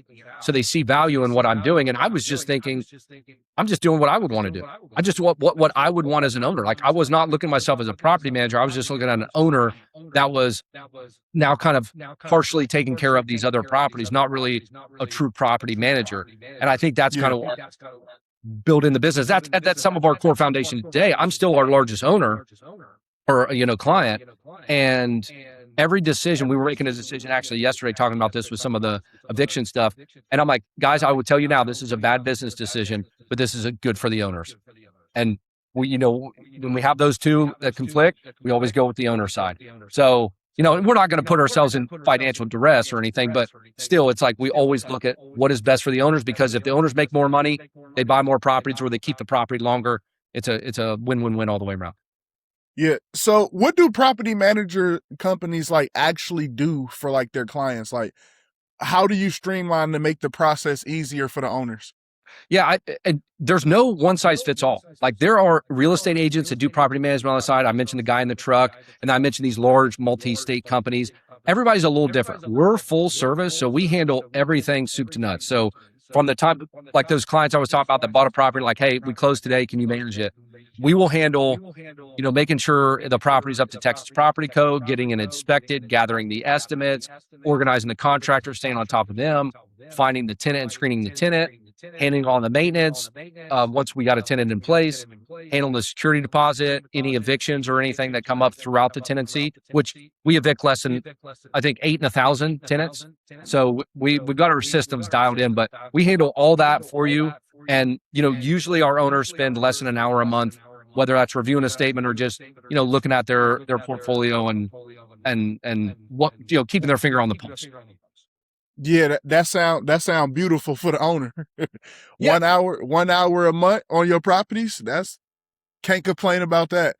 Well, and it allows people to go out and buy more. I'm sorry, Rich, I didn't interrupt you. It's like, it allows them to go out and say, okay, if you're an investor, or maybe you're an accidental landlord, you didn't buy this property to rent it. It's like, you want to spend as low time as possible. But if you're an active investor and you're trying to get to that 10 properties, if I can get your costs and your headaches down to less than an hour a month, you can take that extra 5 or 10 hours that you were spending and go find another deal, which will make you a multiple more than my $100 a month, my $1,000 a year you're going to pay me.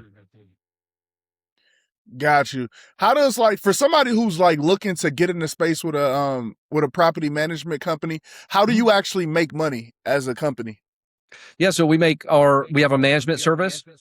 We have our, let me start at the beginning. So we have our lease service. So we're going to find a tenant and place a tenant for you. We have a bunch of guarantees that back that up. We're going to do it in 30 days. We're going to make sure that the tenant stays their full lease. If they don't, we release it at our expense.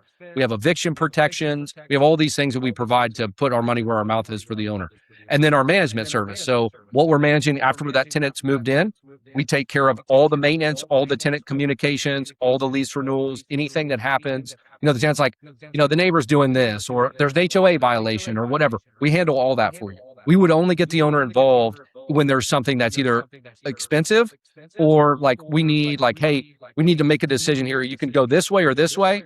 And again, this is the difference from some of the larger companies is we're going to say, based on our experience and our knowledge, we would recommend this. And then they're like, okay, cool, let's go do that.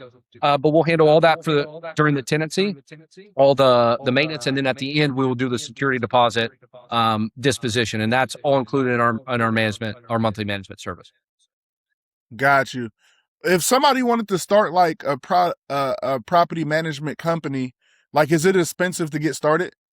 No, I mean, I think it depends on what you're trying to do exactly. Like for me, it was not very expensive because I was just doing it organically. But if you're coming out and want to get out of the gate, a lot of agents do it. They'll keep maybe 4 or 5 or 10 clients that buy a lot of properties and, they'll manage their 20, 30 doors and, make that little bit of money in between when the owner's buying and selling.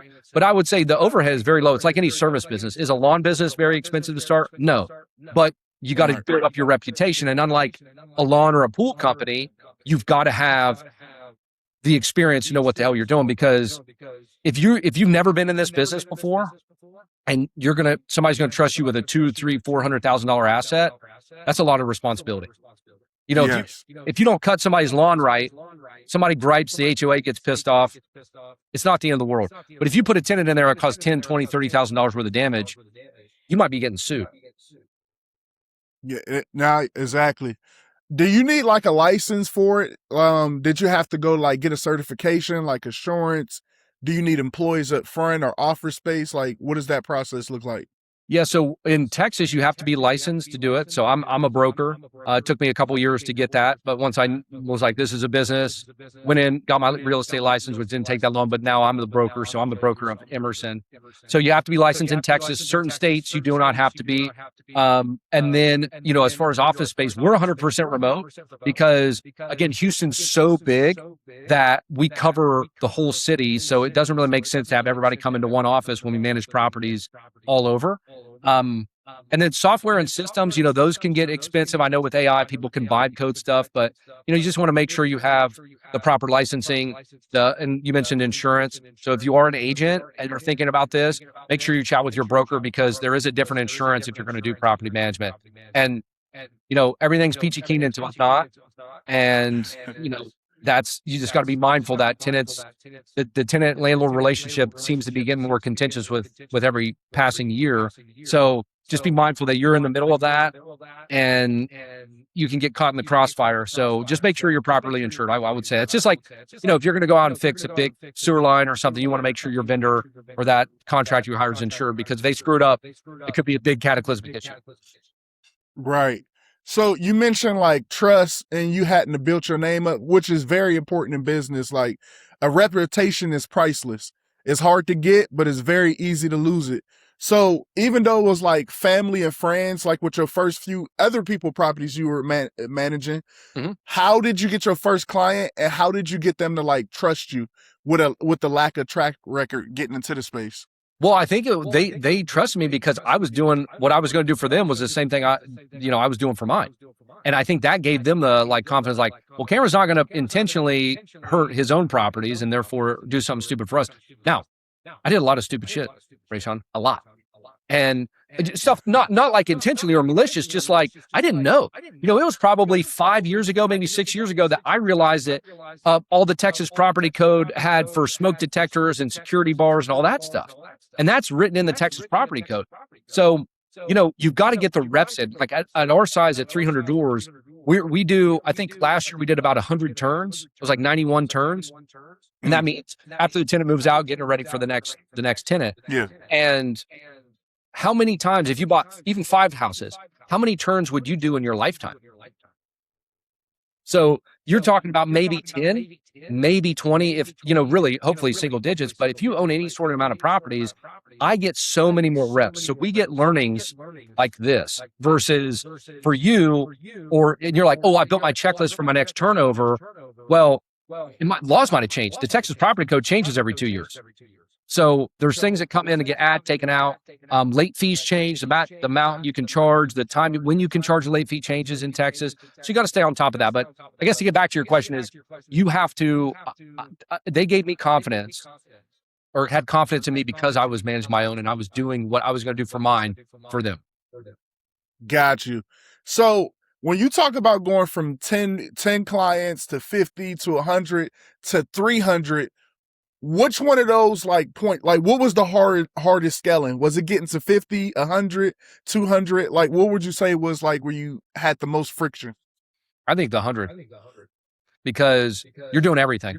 I mean, I was going to properties, I was putting signs in yards, I was inspecting them, I was doing everything. I was responding to leads, the whole kit caboodle. Now, I say, I hired people along the way, but the first person I hired, she ended up stealing money, so that was a whole mess. And it's hard to find somebody to, get a good person in because you have to sell them on your vision. Like, hey, listen, this is where we're going, or like you're going to give them good work life or whatever. Because why would they leave a stable job or whatever else they're doing to come with you?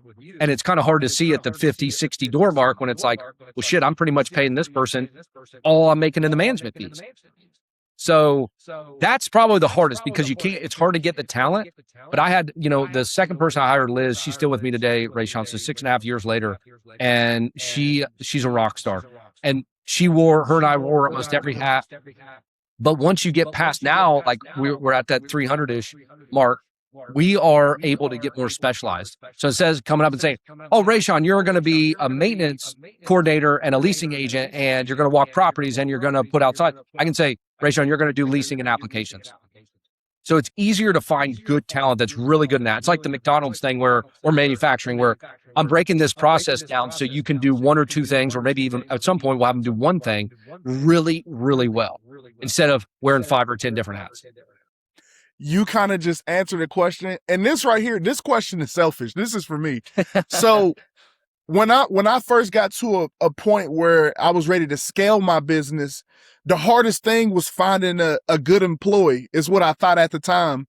And like the first 5 people I got, I fired them right away because I tried to have them come into business and wear many hats like I did, and nobody was able to do the job. So I'll be like, this person is terrible, fire. This person is terrible, fire. And I talked to my mentor about it. I was like, I can't find a good employee. So he asked me about he broke it down, asked me about 10 questions. And then he was like, what if they're not bad employees? What if you're just a terrible leader? And I had that was that look in the mirror moment. But he was right. Because based off you said like, hey, you're doing this and this. And then you got like clear focus because people are not like us, like entrepreneurs. Like you can wear many hats, like you said. You could be out here driving. You could be in the office, making calls, making sure things is organized. Most employees don't think that way. Correct. So where did you learn that from? Like, how did you know to just this first employee, even though you need so many things done, you give her 2 tasks and you can let her focus on that and you do everything else? Well, I was very clear with her, and actually for Liz, and we're talking about Liz specifically, the second hire, the first one that I had to fire, but I had worked with her for, probably 5-10 years before that because she was in title. So she had seen me and I had come in to close deals and had talked with the people in the title company. So she was there. So she knew who I was before. And then a friend was like, hey, FYI, Liz, the company is going through some downsizing, so Liz might be available. And that's when I reached out to her. So as far as how you get them to help you when you need everything done, I think just being transparent with them, like, hey, listen, this is where we're going. You're going to be doing everything, and I don't know exactly what you're going to be doing, but if you want a very clear system and process laid out and you want to come in and clock out and have your checklist lined out, not the place for you. But if you want to come in and help me do this, we're going to grow this and you will be rewarded in kind. As we go through this, we're going to promote from within and kind of sell the vision to them and listen, not lying. If you're planning to just have 100 properties and that's it, tell them that. But if you're looking to grow and scale, tell them that as well. And then you'll find the right person that's okay that with doing everything. Because if you tell somebody you're going to come in with a checklist and it's going to be like this, and then it's not, that's what really pisses people off, I think, and creates some friction. It's setting the proper expectations instead of like, they think it's this and it's that. Then they're all pissed off and then it's not a great experience. Agreed. When did you feel like it was necessary to hire? Like, are we at like 20, 30, 40 properties? Like at what point? Yeah, I think it was like the 30-ish mark, 30, 40. That was where it started getting to be a lot. And really it was, okay, I've done this enough. I'm starting to get stretched. What do I not want to do? What kind of drains me? And I think there's different schools of thought on that, Raayshawn. It's like some people are like, what's the lowest value task? That's maybe what you should hand off. But I was of the mindset of what's the biggest energy draining task? So what do I hate to do? Because that sucks my energy down, which then when I'm trying to do the other stuff, it's harder to do. So I got rid of responding to tenant leads. Like when you put a for rent sign out, the tenants are calling in to get applications. I stopped that because it was a lot of the same and similar questions. And that allowed me the energy to do some of the other stuff. So you can figure out what point it is based on what your energy levels are, or maybe when you have enough low value tasks to say, okay, I'm going to hire a person to do this. Yeah. Would you say that you're more of a back end person than like a marketer or a seller? Yes, 100%. Yeah. Okay. So now we're getting into your area expertise. What systems would you say had to exist first before you start scaling this business? Man, we just started with simple checklists. I mean, you just got to start with something. Like everybody now has this, vibe code and AI dashboard that does this and that. You don't need that. All you need is a checklist. You just need step 1, step 2, step 3, blah, blah, blah, down to whatever it is. And it has to be simple and basic. Don't, put it out to the nth degree because it's going to change. You're going to say, oh God, here's my screening criteria. Oh, that led to an eviction. Ouch. Oh, we should change this. So now I'm just going to change this step. Or we should have checked this part. We should have done a sex offender check. So we'll add this into the process. So you'll keep adding stuff in.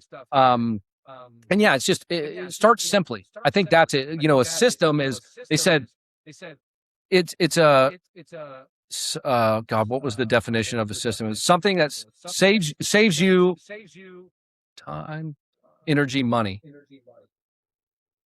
So I forget. Look, I thought about it too fast and I forgot it too. I got a mentor to say this to me all the time. He's going to be disappointed I can't remember it. Yeah, it saves you stress, time, energy, and money. Maybe that's it. I think that's what it is. Yeah, it's close enough. There we go. And it's a decision made in advance. That's the other easy, simpler way to say it, Raayshawn. It's you're thinking about what, instead of going, oh my God, I'm screening a tenant. Here's the basic steps to do. Here's how I'm going to turn a prompt.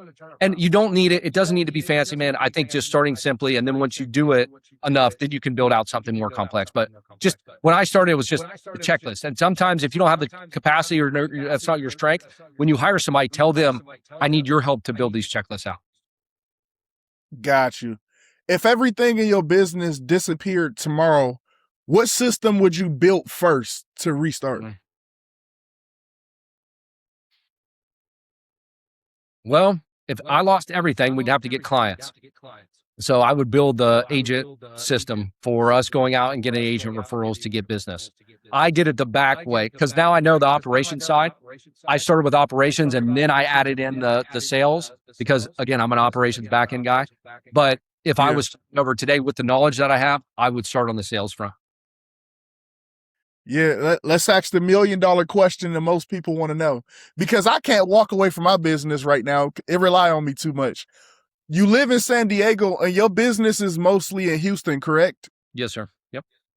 So how do you operate your business from San Diego with it being in Houston? Like, what does it take to get to that level? Yeah, I've been out here about 3 years. And 3 years ago, I was like, my wife and I came out here for a month long, just I was working remote. We just came out for a month, and we fell in love with it. And she was like, can we do this? Blah, blah, blah. And I went and had a really deep self-reflection piece where I'm like, if I can't do this, if my business is fully reliant on me to be present in Houston, then it's not a real business. I'm kind of handcuffed to it. So I talked to my team. I told them what was going on. They were like, cool, no big deal. You're fine. Left. And Raayshawn, the business has grown since then. It's grown more since I've been gone. And I think it pulls you out of, oh, well, I'll just run down and go do that. I'll just go run down and take the water deposit check down over to the utility district. I can't do that. So instead of me spending 2 hours in a car, driving down, sitting there, messing with that, then driving home, I'm sitting here able to respond and help the team. So I think it almost forces you to build a better system, to build the things that you need to do and focus on the things you need to focus on. Because as a business owner, especially in the beginning, you have to do everything for sure. But once you get to a certain size, it's actually inhibitive to the team for you to do lower level tasks. Like you are by you not focusing on the higher level business decisions and being down in the tactical details, you're actually doing the business a disservice, which when the business grows, everybody benefits. So yeah, I think there comes a time where you need to make that, you need to think about am I doing too many low value tasks? And if you have to be present every decision, you really don't have a business. I agree 100%. How often do you have to fly back? So we follow are you familiar with the book Traction, Raayshawn? No, I'm not. Gino Wickman, I've got it sitting over here somewhere. He runs Entrepreneur Operating System. The book's called Traction, but he basically talks about a system that about 80% of small businesses use, a framework. Here's a back-end engineering guy, a framework to run your business. So we follow the vision, the 10-year vision, the 3-year vision, the 1-year rocks or goals, and then we break those into quarterly rocks or goals. And then so I fly back once a quarter. We do an offsite. I meet with the team, the leadership, and we talk about what we're going to do this next quarter. So I fly in once a quarter. Do you have a structure on how to hire leaders versus just another employee? Buddy, if I knew that, that is the golden ticket right there. That is it. And I've not figured that out, Raayshawn. I was on another podcast a couple of weeks ago, and we were talking about that very thing. They said, what do you do poorly? And I said, the leadership training. I have not, John Maxwell, 5 Levels of Leadership. He's written, I don't even know how many books, but one of the things he talks about is the maximum level is when your leaders create leaders.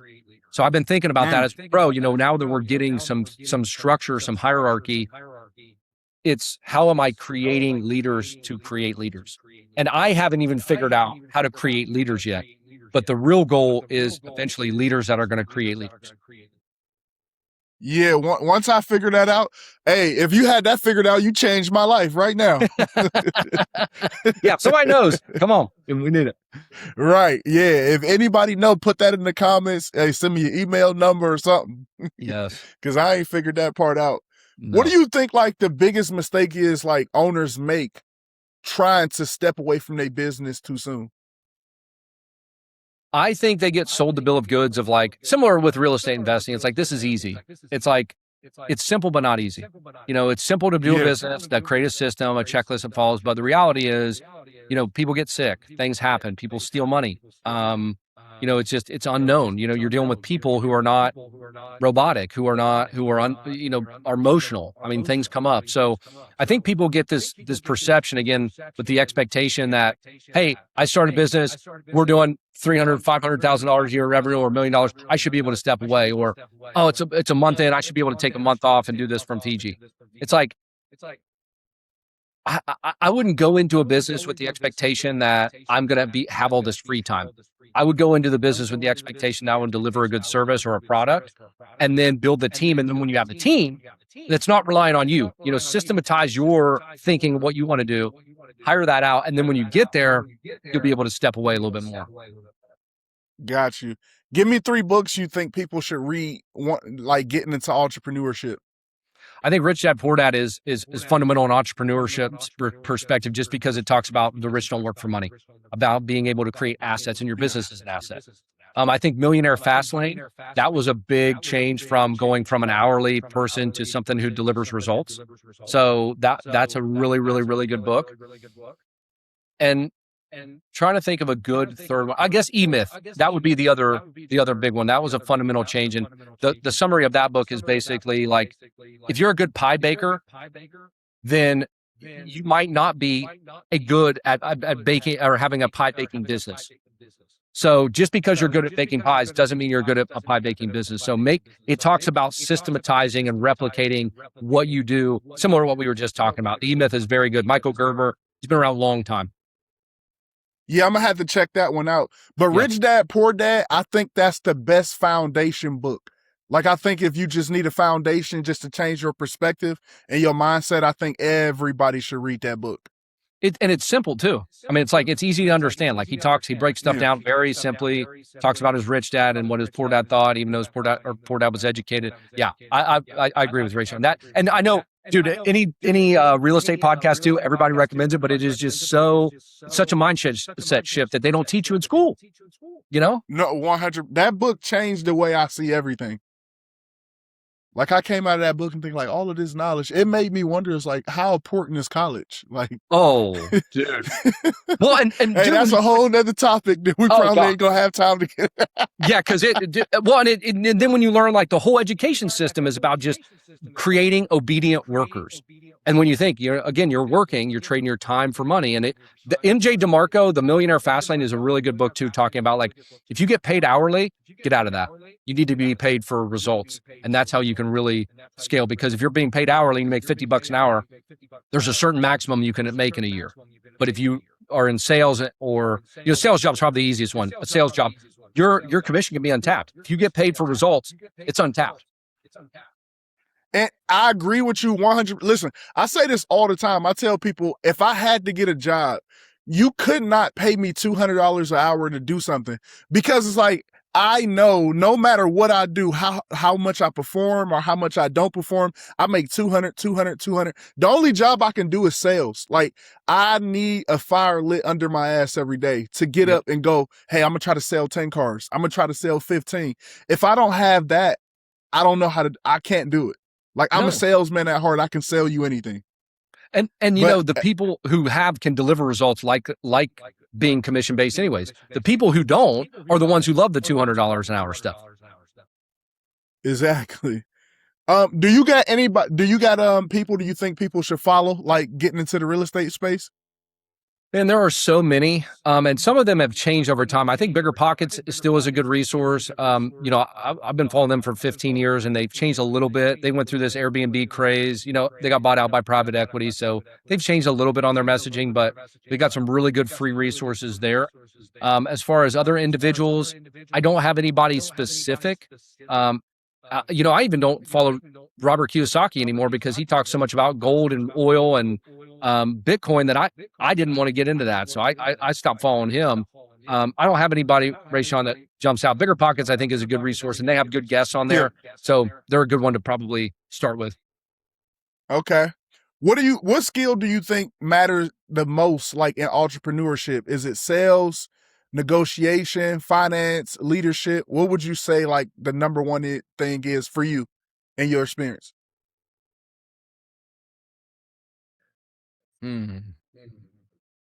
I would say it's more of the relentlessness and the ability to get kicked in the teeth and keep moving forward. That Rocky quote, right? It's like, how many times can you get hit and keep moving forward? Because I don't care what your skill set is. If you're great at manager, you're going to have to deal with finances. If you're in finance, you're going to have to deal with management, especially in the beginning. But it's how many times you can get kicked in the teeth and keep moving forward. I think that's the thing. You can have whatever skill set you want, but if you get demotivated, if you are, like, upset and get in your head and you don't have a big enough vision, you're not going to make it.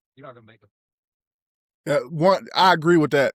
That's true. If you lost everything tomorrow, how long do you think it would take you to get it back? I'd say a couple years. I think there's still a learning curve to go through, starting over from there's new stuff now. The relationships are what I would leverage the first and foremost. Okay, guys, hey, we're back at zero. Let's go. What can I do to help? And just start adding a crap ton of value to everybody. And I think it would take a little bit of time, especially in our game. It's like, it's a relationship business. It's not transactional. I'm not selling a $30 widget. It's like, this is somebody's handing over a $200,000, $300,000, $400,000 asset. And if I'm like, everybody I need 300 properties right now, I think it would come off a little strange. So I think it would take me a little bit of time, but a couple years. Okay. Last question. If you had a kid, 18 years old, came to you saying, Dad, I want to build the same exact life you built, what is the first thing you tell them to do tomorrow morning? I would say why. Determine your why. And I know that's cliche. And listen, when I was 22 or 20 years old and thinking about this as well, it's like, oh my God, that woo-woo stuff. But it's the thing that's going to pull you through getting kicked in the teeth that we were talking about earlier. That's the thing that's going to pull you. Is it because, it's funny. My grandfather smoked 2 packs or 3 packs of cigarettes every day till he was like 67 years old. At 67, he stopped and never smoked again. Do you know why? Or can you guess why? He had a heart attack and almost died. So he had an event that changed his whole entire mindset, and it had to be that severe and that impactful. But he tried everything before then. His wife smoked, my grandmother. But it took one event to change his mindset, and that was it. So I would say for people, you need to determine what is your event, what is your thing that's going to shift your mindset to make sure that no matter what happens, you can do it. Because no matter what you're doing now, if you want to change it or you want to get into a business, you need to know why, and you need to have a big enough why that will, when you're getting a bunch of opportunities or you're getting things, what to turn to the side and what to focus on. And I mean, you see it all the time. People, something happens and maybe they have a birth of a new child and they're like, boom, all of a sudden I'm getting into shape. I'm making money. Some people need an event, and sometimes it has to be an unfortunate event for them to change. But I really think I would tell this 18-year-old tomorrow morning, figure out why you want to do what you do. Figure out what you're going to spend the next decade focusing on. Yeah, that's good. Do you have anything you want to leave with people? And I also want you to give them any way they can follow you on social media, or if there's any information that you want me to put down in the description so they'll be able to read and go through and get closer to the process. Yeah. Well, one, I appreciate it. I think, this is a great, I love the long form, kind of just idea and the way we do this, Raayshawn, because I've done these for 20 minutes and you don't really get into any of these concepts. So you ask great questions, man. You're knowledgeable. I really appreciate it having me on. Just go to emersonpropertymanagement.com or search Cameron Tope on Google. If you're interested in getting into property management or need a property management partner or getting interested in getting into real estate, just go to our website. There's plenty of free resources on there. I have a YouTube channel. Don't go back to the ones from 8-9 years ago, but you can look at the new stuff. And yeah, I mean, we're just a lot of stuff you can take off the website or I give out for free. If you want some help, you can call the number on our website. We're happy to help or do a free consultation. All right, yep. I appreciate you coming on as well. My man Cameron gave some great advice, and I feel like it's a lot of things y'all can take from today and go out there and execute. And I will put all of the information he went over down in the description. I'll put all of his social medias, and I'll also put the website down there where you can go get the free education. And they'll also have a way to contact you if they need to as well, correct? Yeah. It'll be if they go to the website, everything will be in there. Yep. Okay, we'll have all of that. I appreciate y'all coming. Make sure you join our new community we have, How to Get the Keys Academy, where we'll have people like him coming in speaking. We'll have all of the information available for you to go out and invest in your first property, for you to go out and get your first property, fix your credit, and get knowledgeable and get in the community with like-minded people just like you. With that said, see you on the other side. Thank you for watching.